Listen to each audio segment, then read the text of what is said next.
Late one stormy night, Eric was pulling the closing shift at a small-town pizzeria.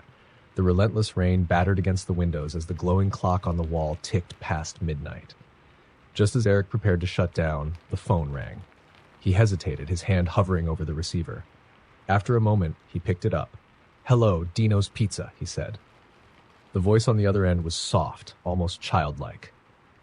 "I'd like a delivery," the caller whispered. Eric's shoulders slumped. "Sorry, we're closing soon."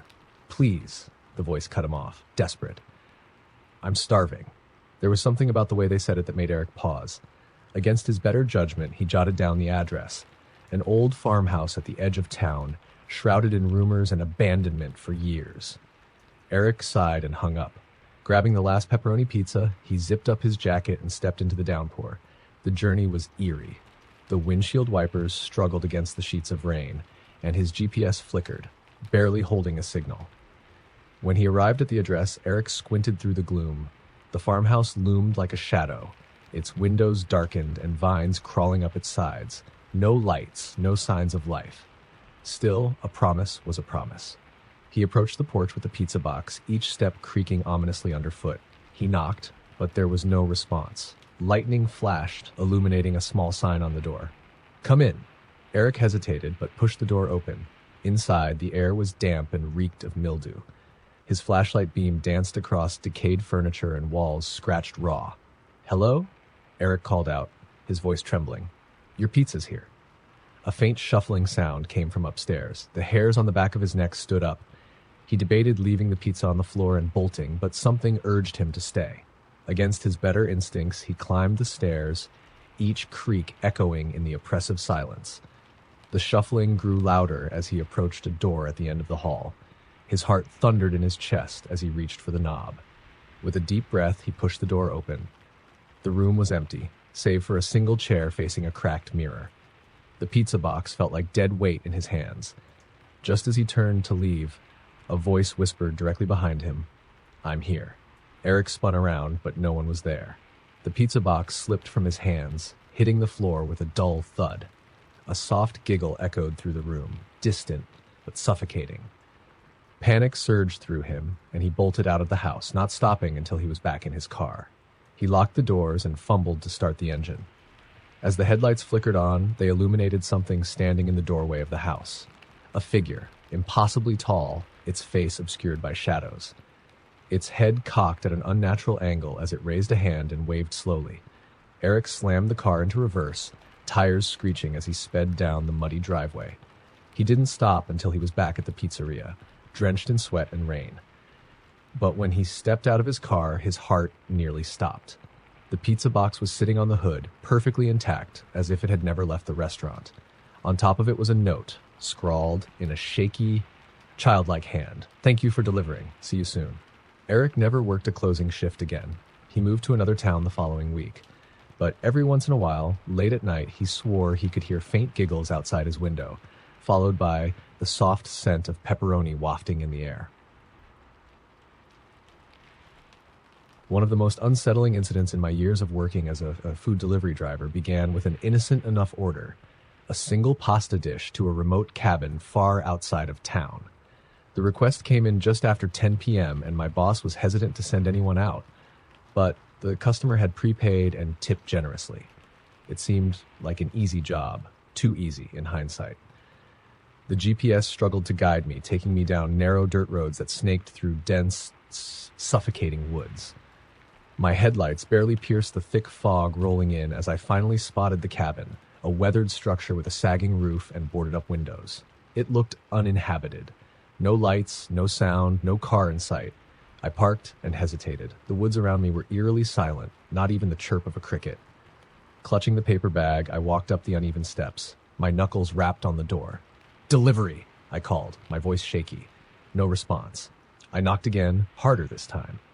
Just as I was about to leave the food on the porch and walk away, the door creaked open, just a crack. The stench hit me first, an awful, metallic odor that churned my stomach. My instinct was to turn and run, but then a voice floated from inside.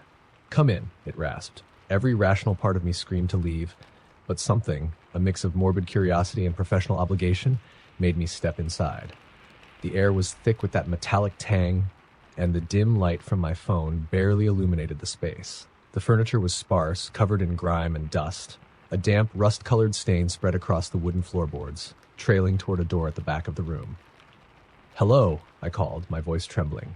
"Your food's here." No reply. The door at the back of the cabin was slightly ajar. As I stood frozen, debating my next move, it creaked open wider, revealing nothing but darkness beyond. A faint, wet dragging sound echoed from somewhere deep inside. I took a step back. That's when I noticed the bag in my hand was wet. I glanced down, expecting it to be condensation from the pasta container. Instead, a dark red liquid seeped through the bottom, dripping onto the floor. The smell of iron was overpowering now, and I realized it wasn't sauce. I dropped the bag and bolted for the door, but before I could reach it, it slammed shut with a force that rattled the walls. My heart raced as I fumbled with the handle, pulling and yanking, but it wouldn't budge. Then I heard it. Breathing. Shallow, raspy, and far too close.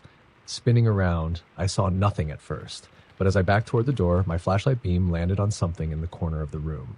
A figure hunched there, its back to me. Its head twitched unnaturally, and long, spindly fingers scraped against the floor. Slowly, it turned, revealing a face that was wrong in every way. Distorted features, hollow eyes that oozed black liquid, and a gaping mouth filled with jagged teeth. I didn't think. I charged at the door with all my strength, throwing my shoulder into it until it burst open. I tumbled onto the porch and scrambled to my car, never daring to look back. The engine roared to life, and I sped away, gravel flying in my wake. When I finally reached a gas station miles away, I parked under the bright lights and called the police. I told them everything. They didn't believe me at first, but agreed to check the cabin. Hours later, they called me back. "There's nothing there," the officer said. "No cabin, just woods." I quit the next day. But sometimes, when I drive down dark roads late at night, I feel like I'm being followed. Once, I even found a wet, rust-colored bag sitting on my passenger seat. Though I had locked the doors, I never took another delivery job again. It was a quiet Tuesday night when the delivery request came in. Jenny, a seasoned delivery driver, was nearing the end of her shift when her app pinged with a final order. A single chocolate milkshake to an address on the outskirts of the city. It struck her as odd, just a milkshake delivered so far out, but the tip was substantial. She accepted it with a shrug, not realizing it would be the longest night of her life. The address led her to a desolate neighborhood where streetlights flickered sporadically, casting eerie shadows over cracked pavement and overgrown yards. The house itself was a crumbling Victorian-style structure with peeling paint and windows so grimy they reflected nothing. It looked abandoned. Jenny double-checked the address on her app and the receipt, confirming it was correct. She parked and stepped out into the chilly night air, clutching the milkshake cup in its flimsy carrier. As she approached the porch, the wooden boards groaned under her feet. Her hand reached for the doorbell, but before she could press it, the door creaked open an inch, revealing nothing but darkness inside. "Hello?" Jenny called out, her voice unsteady. "Delivery." Silence. Then from somewhere deep inside the house, a faint, sing-songy voice answered, "Come in." Jenny froze. Something about the voice, it sounded wrong, almost too melodic, like someone mimicking a human tone. She debated leaving the milkshake on the porch and walking away, but the wind picked up, threatening to knock it over. Against her better judgment, she stepped inside, clutching the drink tightly. The air inside was damp and smelled faintly of rotting wood. Jenny's sneakers stuck slightly to the floor as she moved, the tacky sound unnerving in the oppressive silence. She called out again, "Hello? Your milkshake's here?" No answer. She walked further in, her footsteps echoing in the cavernous space. The dim light from her phone illuminated the decrepit interior, walls lined with peeling wallpaper, furniture draped in yellowing sheets, and what looked like deep scratch marks etched into the wooden floor. Suddenly, the front door slammed shut behind her. Jenny spun around, dropping the milkshake, which splattered across the floor. She rushed to the door, but the knob wouldn't turn. Panic set in as she yanked and twisted, to no avail. A sound from upstairs made her freeze, a soft, rhythming, thudding like something heavy being dragged across the floor. Her breath quickened as the noise grew louder, moving toward the top of the staircase. Jenny turned, phone trembling in her hand, its weak light barely reaching the bottom of the stairs. And then she saw it. A figure appeared at the top of the stairs, its head tilted unnaturally to one side. It was tall, too tall to be human, and its limbs were grotesquely elongated. The thing's face was obscured by shadow, but its eyes reflected the faint light from her phone, glowing like distant lanterns. It gripped something in its long, spindly fingers, a large, serrated blade that dripped with a dark, viscous fluid. Jenny didn't wait to see more. She bolted down the hall, looking for another way out. She stumbled into a kitchen, its counters covered in rusty utensils and jars filled with unidentifiable substances. A small window above the sink caught her eye, but as she moved toward it, a sudden crash came from the hallway. It was following her. Desperation took over as she grabbed a chair and smashed it against the window, shattering the glass. She scrambled through the jagged opening, ignoring the cuts on her hands and arms. Outside, she hit the ground running, not daring to look back. When she reached her car, Jenny fumbled with the keys, her hands shaking so violently she dropped them twice before finally unlocking the door. She started the engine and sped away, her tires screeching on the pavement. Later, when she reported the incident to the police, they investigated the house, but the address Jenny gave them didn't exist. The lot where the house had stood was empty, nothing but a patch of overgrown weeds and rubble. Jenny quit her job the next day, but she could never shake the memory of those glowing eyes, the dragging sound, and the milkshake she'd left behind. To this day, she avoids quiet streets and old houses, terrified that one day she'll hear that sing-songy voice call her back. It started as just another delivery. Mark had been working as a delivery driver for a popular app, ferrying food around his suburban town late into the night. One Friday evening around 11 p.m., a strange order came through. A family meal, burgers, fries, and shakes, was to be delivered to an address he didn't recognize, located deep in the woods on the outskirts of town. The app marked it as priority, with an unusually generous tip. Mark hesitated. The area was remote and rarely used by locals, but the payday convinced him to take it. He loaded the order into his car and began the drive. The further he went, the darker and narrower the road became. His GPS directed him onto an overgrown path barely wide enough for his car. Branches scraped against the windows, the sound sharp and grating. He glanced at the app, just 1 mile to go. Finally, the path ended at a clearing. The house before him was decrepit, its wooden exterior warped and riddled with holes. A single porch light flickered weakly, casting the surroundings in eerie, pulsating shadows. Mark stepped out of his car, the smell of damp earth and mildew heavy in the air. "Hello," he called, clutching the food bag. His voice was swallowed by the oppressive silence of the woods. The porch steps groaned under his weight as he approached the front door. He knocked lightly. After a moment, a muffled voice replied, "Come in. It's open." Mark's stomach churned. Something about the voice was off. It was high-pitched, almost artificial, like someone trying too hard to sound cheerful. He hesitated, but decided to follow through. He turned the knob and stepped inside. The interior was worse than the exterior. The walls were bare wood, splintered and stained. A single bulb hung from the ceiling, its dim light revealing furniture shrouded in filthy sheets. The air was thick with a sour, decaying odor. "I've got your order," Mark called out, his voice echoing in the empty space. There was no response. As he placed the bag on a nearby table, he noticed something peculiar. The food inside was missing. The bag was sealed when he left the restaurant, but now it was empty, as though the contents had vanished into thin air. Before he could process this, he heard it. A soft shuffle, like bare feet sliding across the floorboards. Mark froze. "Hello?" he called again, his voice breaking. The shuffling grew louder, coming from the far end of the house. Mark's phone vibrated in his pocket, startling him. He pulled it out to see a notification from the app. "Delivery completed. Tip received." Confused, he checked the time. It had marked the order as finished a full minute before he even stepped inside. Suddenly, the bulb overhead flickered and went out, plunging the room into darkness. Mark fumbled for his phone flashlight, his hands trembling. When the beam finally cut through the gloom, he saw them. Figures. 3 of them, standing in the far corner of the room. Their faces were wrong, blurred like smeared oil paintings, with no distinct features. They were unnervingly tall, their necks craned to unnatural angles. The figures didn't move, but their presence sent a wave of dread through Mark's chest. Who are you?" he stammered, backing toward the door. The figure in the middle twitched, its head snapping sharply to the side. Then, in the same unnatural, cheerful voice that had invited him in, it said, "Stay. You're just in time for dinner." Mark didn't wait to hear more. He turned and bolted for the door, slamming into it with enough force to break the frame.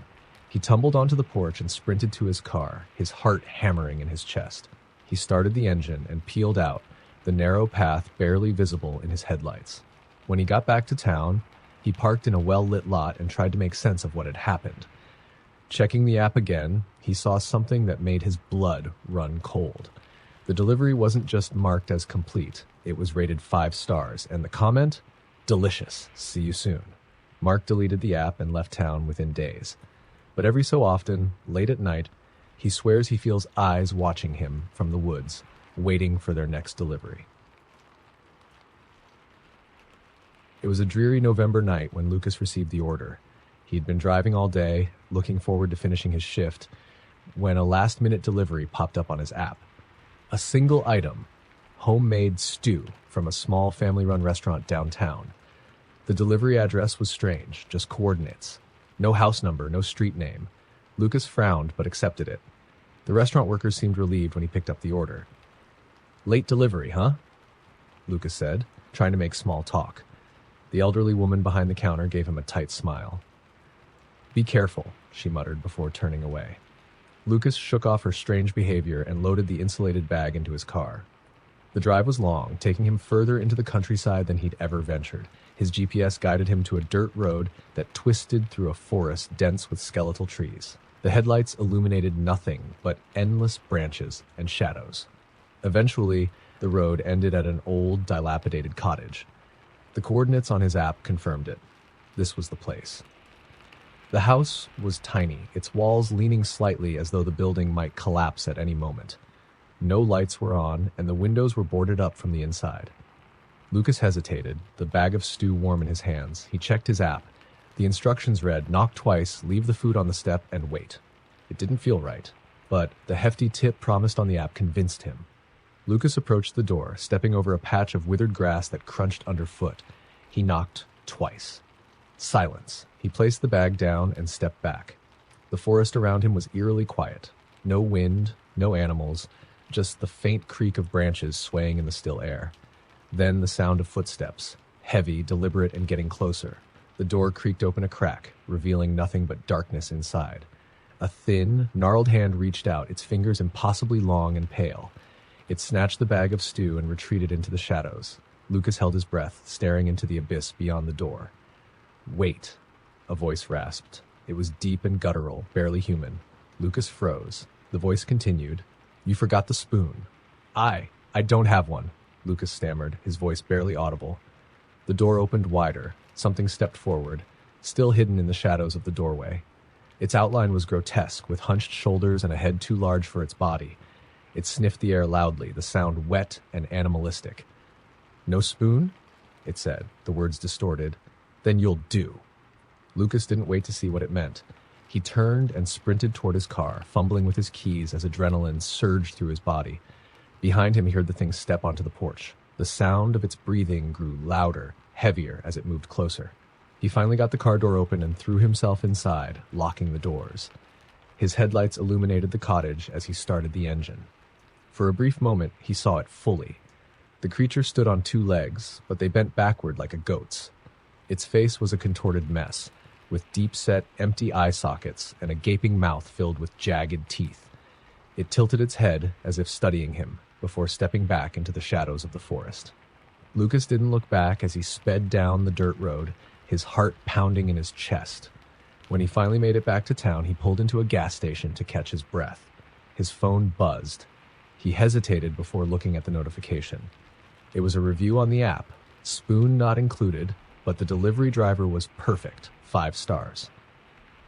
Lucas deleted the app immediately. For weeks, he kept his curtains closed at night and slept with the lights on. But he never shook the feeling that something out there still remembered him, still waited, hungry. Tom had been a delivery driver for years, but nothing could have prepared him for the nightmare that began one rainy night in October. He He was just about to clock out when an order came in for a late-night delivery to an address he didn't recognize. It was far out of town, deep into a sparsely populated rural area. The app listed the meal as special request packaged dinner for two. Tom sighed but accepted. The restaurant handed him a black box, neatly tied with twine, and a small envelope taped to the top. "Deliver the box and follow the instructions in the envelope once you get there," the manager said, his tone curt. "What's in the box?" Tom asked with a half smile, trying to lighten the mood. The manager's expression stayed grim. "Just do the delivery," he muttered, walking away. The drive was long, the rain making the narrow country roads slippery and treacherous. Tom glanced at his GPS repeatedly. The address was at the edge of a dense forest, far from any other homes or signs of civilization. After an hour, he pulled up to a clearing. A large, crumbling mansion loomed ahead, its windows darkened and its structure cloaked in ivy. The gate creaked open as his headlights illuminated it, as if it had been expecting him. Unease settled over Tom, but he got out of the car, box in hand. The rain poured harder as he approached the front door. He noticed the envelope taped to the top of the box and opened it. Inside was a single piece of paper with instructions written in elegant, looping handwriting. "Knock 3 times, leave the box on the doorstep, then walk back to your car and wait. Do not, under any circumstances, turn around." Tom felt a shiver run down his spine. It had to be some sort of prank, but the eerie silence of the woods and the oppressive presence of the mansion made him want to follow the instructions to the letter. He knocked 3 times, the sound echoing unnaturally through the air. Carefully, he set the box down and began walking back to his car. His footsteps felt deafening against the gravel driveway, and the rain seemed to muffle everything else. Halfway back to the car, he heard it. The sound of the door creaking open. His instincts screamed at him to turn around, but the instructions burned in his mind. "Do not turn around." Then came the voices. At first it was a whisper, soft and unintelligible. Then more voices joined in, overlapping, growing louder until they became a cacophony of guttural chants. Tom's pace quickened, his heart hammering in his chest. He reached his car, grabbed the door handle, and froze. The voices had stopped. A single voice spoke now, low and rasping, so close it felt like it was right behind him. "We see you, Thomas." Tom didn't wait. He jumped into the car, locked the doors, and floored the gas pedal. Gravel sprayed as the car lurched forward, speeding down the rain-slicked road.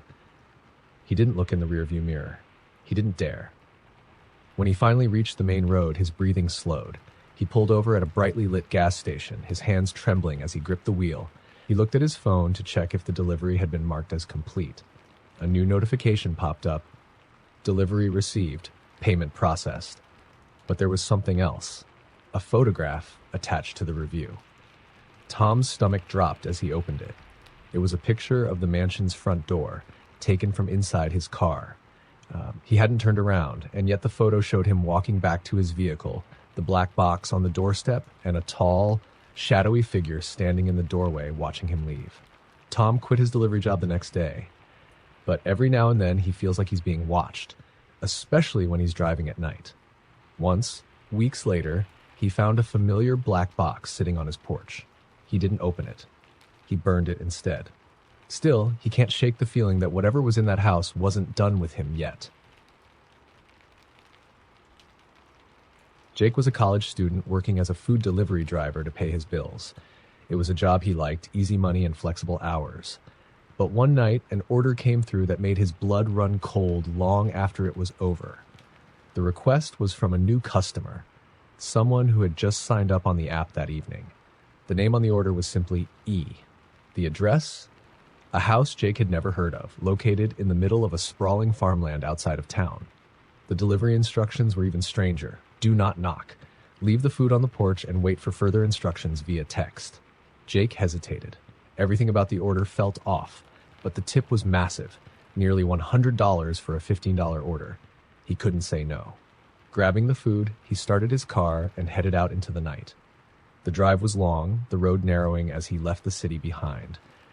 Eventually, the paved road turned to gravel, then to dirt, and finally, Jake found himself in front of a large farmhouse.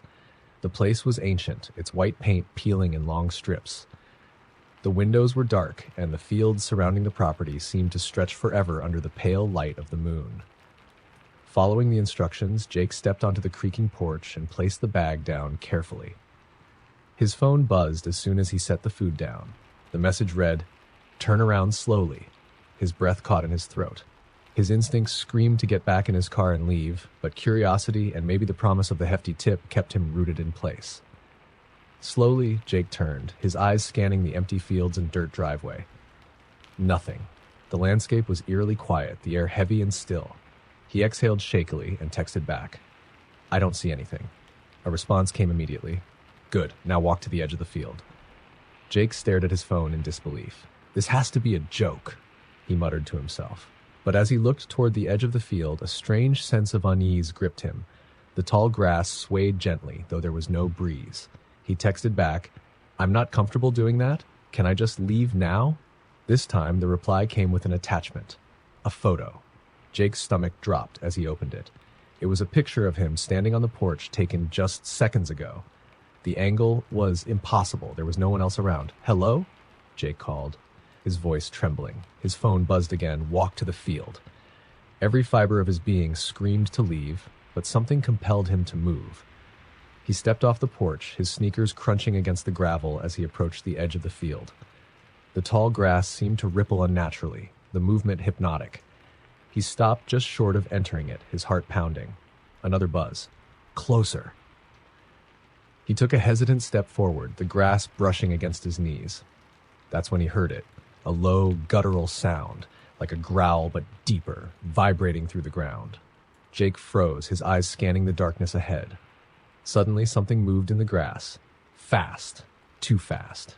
It was low to the ground, skittering toward him with unnatural speed. Jake turned and ran, adrenaline coursing through his veins. He didn't stop until he was back at his car, fumbling with the door handle. As he threw himself inside and locked the doors, he glanced back at the house. The porch light flickered on, revealing a figure standing where he had been moments before. It was tall, its limbs elongated, its head cocked at an unnatural angle. Its face was obscured, but its eyes glowed faintly in the dark. Jake started the engine and sped down the dirt road, not daring to look in the rearview mirror. His phone buzzed again, and against his better judgment, he glanced at the screen. The message read, "Thanks for stopping by. Come again soon." Jake deleted the app the next morning and quit his delivery job, but sometimes late at night he still hears the growling, low, guttural, and impossibly close whenever he drives past a stretch of open fields. Mia was new to the food delivery job, eager to make a good impression. She worked the late shift because it paid better, and most of her orders were uneventful. But one night she got an order that still haunts her dreams. It was nearly midnight when the request came through. A single pizza with no toppings, delivered to a house at the end of a road she'd never driven down before. The address didn't even show up on her GPS. It was marked as unnamed road. She hesitated, but figured the system had some quirks. She plugged in the coordinates and set off. As Mia drove, the city lights gave way to darkness. The road narrowed, hemmed in by dense woods. Her car's headlights barely illuminated the path ahead. The deeper she went, the more uneasy she felt. Finally, her GPS announced, "You have arrived," but there was no house in sight. Just an overgrown driveway leading deeper into the trees. Swallowing her nerves, Mia decided to follow the driveway on foot. She grabbed the pizza and used her phone's flashlight to guide her. The air was damp and cold, the kind of chill that sinks into your bones. The trees loomed overhead, their branches intertwining like skeletal fingers. After what felt like forever, she saw it, a decrepit house, its roof caved in on one side. The windows were shattered, and the front door hung ajar. Her instincts screamed at her to turn back, but the thought of leaving without completing the delivery and losing her tip kept her moving forward. She climbed the creaking porch steps and knocked on the door. "Hello? Your delivery is here." There was no response. She knocked again, louder this time. The door creaked open a little wider, revealing a hallway swallowed in darkness. A faint smell wafted out. Damp wood, decay, and something metallic. The hair on Mia's neck stood on end. Her phone buzzed. It was a message from the app. "Enter and leave the pizza on the kitchen table. The tip will be added after delivery." Against her better judgment, she stepped inside. The floorboards groaned under her weight as she moved cautiously down the hall. Her flashlight illuminated peeling wallpaper, broken furniture, and claw-like marks etched into the walls. Something about the scratches made her skin crawl. They were too deep, too deliberate. She found the kitchen at the end of the hall. It was worse than the rest of the house. The table was covered in old, dried stains, and the sink was filled with murky water. She set the pizza down quickly, eager to leave. As she turned to go, she heard it, a faint whisper.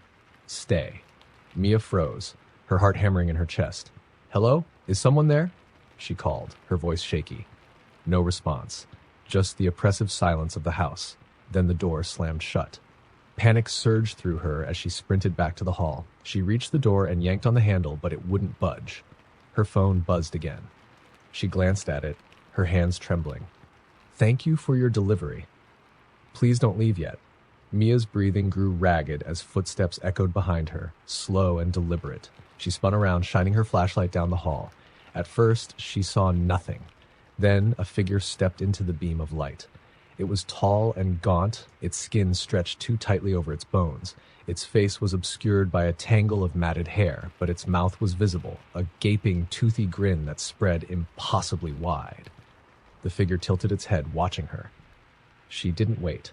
She grabbed a nearby chair and smashed it against the window, shattering the glass. She climbed out, cutting her hands and knees in the process, and bolted for the driveway. The thing didn't follow, but she felt its eyes on her the whole time. When she finally reached her car, she sped away without looking back. The app marked the order as completed, but when she checked her account later, the tip wasn't there. Instead, there was a single review attached to the order. "Delicious. We'll see you again soon." Mia never worked another shift, but sometimes, when she's driving home late at night, she notices her GPS glitching, trying to lead her back to that unnamed road. She's never dared to follow it again.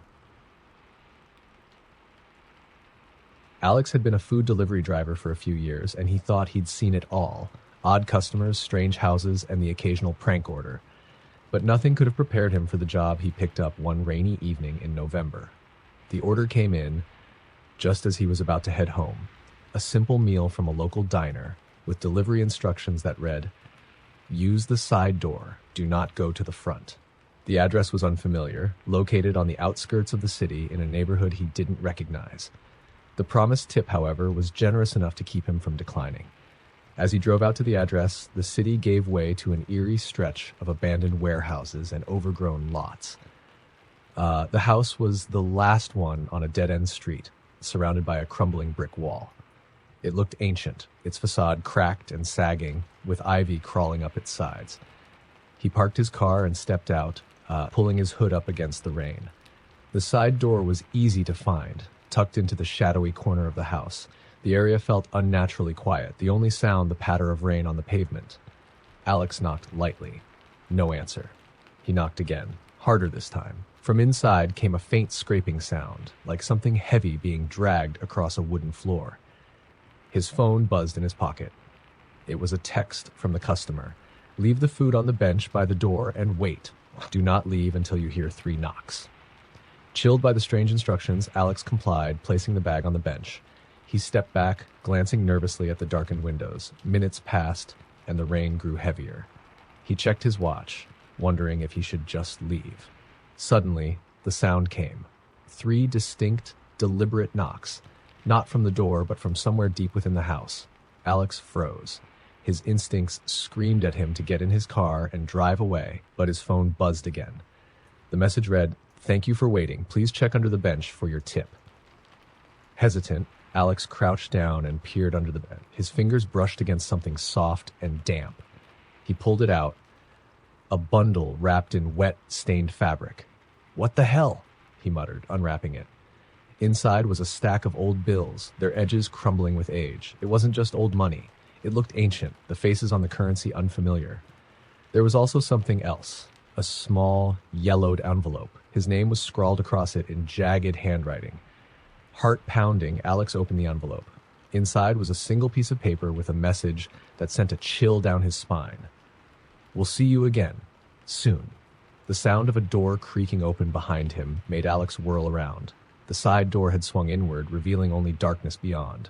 The air seemed to thicken, the rain muffling all other sounds. For a split second, he thought he saw movement in the shadows. something tall with elongated limbs that moved unnaturally, like a marionette with tangled strings. Alex didn't wait. He sprinted back to his car, gripping the wheel so tightly his knuckles turned white. As he drove away, he glanced in the rearview mirror. For a brief moment, he saw it, the tall figure standing in the doorway, watching him, its head tilting slowly to one side. When he got home, Alex tried to report the incident to the delivery app, but the order was gone from his history as if it had never existed. The next morning, he returned to the neighborhood, determined to make sense of what had happened. But the house wasn't there. The lot where it had stood was empty, overgrown with weeds. For weeks afterward, Alex felt like he was being followed. He'd catch glimpses of a shadowy figure in his peripheral vision, but when he turned, there was nothing there. One night, he found a single knock on his apartment door. He opened it, but no one was there, just another yellowed envelope resting on the floor. This time, the message inside read, "You forgot your tip." Darren was a seasoned food delivery driver accustomed to late-night shifts and odd encounters, but nothing about his years on the job had prepared him for the order that came through one icy December evening. The request was from a restaurant he'd never heard of, a dingy little place called The Hearth. The order itself was simple, a stew and bread to be delivered to a location marked only as the Red Gate. No address, no further instructions. The app allowed the request, and the promised tip was absurdly high. The night was frigid, the kind of cold that seeped into your bones. Darren picked up the order without much thought. The staff at the Hearth barely spoke to him, handing over the bag in complete silence. The stew inside was hot, and its aroma was strangely metallic, though he chalked it up to his imagination.